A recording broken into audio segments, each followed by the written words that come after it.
বাংলাদেশের রাজনৈতিক অনিশ্চয়তা কাটাতে গুরুত্বপূর্ণ অগ্রগতি দেখা যাচ্ছে। লন্ডনে অনুষ্ঠিত বৈঠকে অন্তর্বর্তী সরকারের প্রধান উপদেষ্টা ড.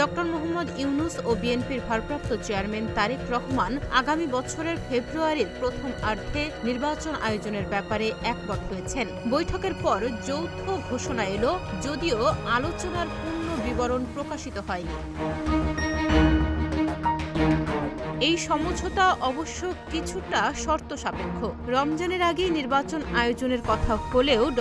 ইউনূস নির্বাচনের আগে রাজনৈতিক সংস্কার ও বিচার কার্যক্রমে অগ্রগতির ওপর গুরুত্ব দিয়েছেন। বিএনপির পক্ষ থেকেও কিছুটা ছাড় এসেছে, কারণ দলটি আগে ডিসেম্বরে নির্বাচনের দাবি জানিয়ে আসছিল।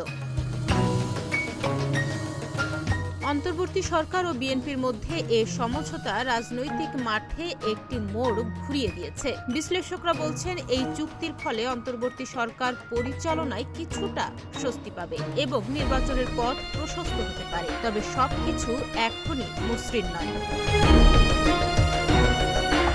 এদিকে জামায়াতে ইসলামী ও এনসিপি যৌথ ঘোষণার প্রক্রিয়া নিয়ে আপত্তি জানিয়েছে। তারা বলছে, বিদেশে বসে একটি দলের সঙ্গে আলোচনার ভিত্তিতে জাতীয় নির্বাচনের তারিখ নির্ধারণ করা অন্য অংশীজনদের জন্য অবমূল্যায়নকর। এই অবস্থান থেকে সরকারের নিরপেক্ষতা নিয়েও প্রশ্ন উঠেছে।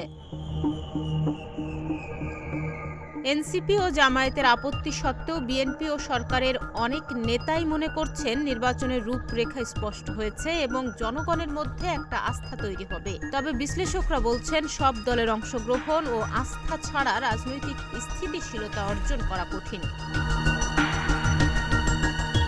এখন প্রশ্ন উঠেছে, এখনো যে রাজনৈতিক দলগুলোর মধ্যে আস্থা সংকট আছে তাদের কিভাবে যুক্ত করা হবে? সরকারের গ্রহণযোগ্যতা এবং নির্বাচনের নিরপেক্ষতা নিশ্চিত করাই এখন বড় চ্যালেঞ্জ। তাহনিয়া ইয়াসমিন, প্রতিদিনের বাংলাদেশ।